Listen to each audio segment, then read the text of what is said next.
Hi, and welcome to audiotuts.com. My name's Mo Volans, and in this video, we're going to be concentrating on one of my favorite new features in Reason 5, and that's the Dr. OctoRex. And specifically, we're going to be looking at the new graphical editing system within the Dr. OctoRex. I'm actually going to produce a few videos on the new features in Reason 5 and Record 1.5, but instead of covering everything, you've basically got the manual for that, I'm going to cover my favorites and tips and tricks that I think are going to be useful to you in your productions with these new features. So, looking at the Dr. OctoRex, it does look very different to its predecessor.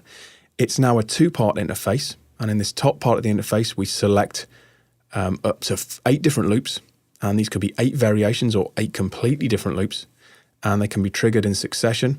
And you can save this as a patch, so you can have up to your 8 loops saved in any one Dr. OctoRex. When we open this second part, things do start to look very different. Saying that, you might recognize the synthesis engine. That's really remained the same. But this whole left-hand section and the way the sample is displayed has changed quite dramatically. So if you, like I said before, if you want to load and save patches, it's done up here. But if we want to load a sample, we do it down here.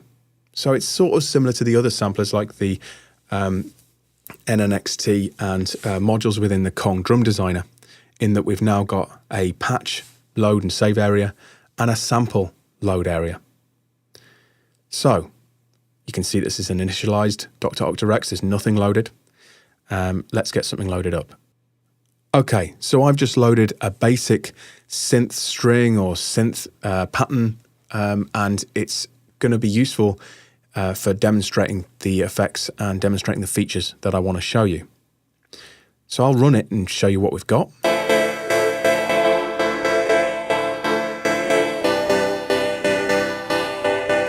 It's a nice sustained and constant sound.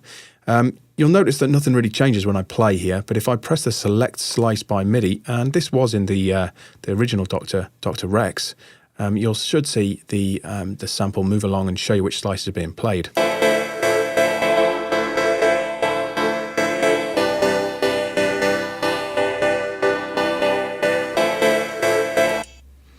Okay, so you can select the slices, and if you press Alt, you can actually play the slices as well. Now you'll notice how this window here is quite similar to the editing system in the OctoRex player. There are differences that we'll get into in a second, but I wanted to show you, how you can use it if you're really used to the editing system in the OctoRex. We've got parameters across here. We've got slice, pitch, pan, level, decay, reverse, filter frequency, alternate, and output. And these can all be changed per slice if you select a slice, and it tells you the slice number here. You can actually change the slice number using this knob here as well. Then you can edit your parameters. So if you wanted to change the pan of a single slice, you would do this. So I'll change the pan of a few, just randomly, and you should hear them panning around when I play the sound back.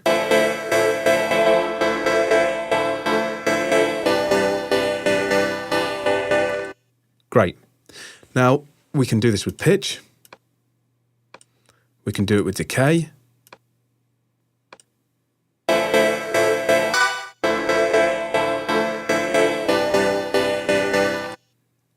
And that's all very well. That's the same editing system really as the OctoRex.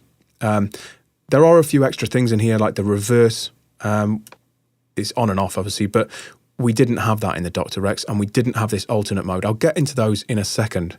But what I really want to show you is the new way of editing in the Dr. OctoRex. Once you start using it, I honestly don't think you'll go back to this old section, this old method.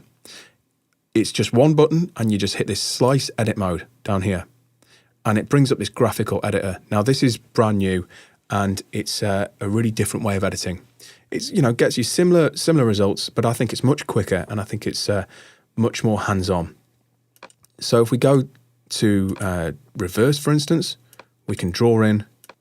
It's got a little pencil icon. We can just draw things in, and we'll play that back.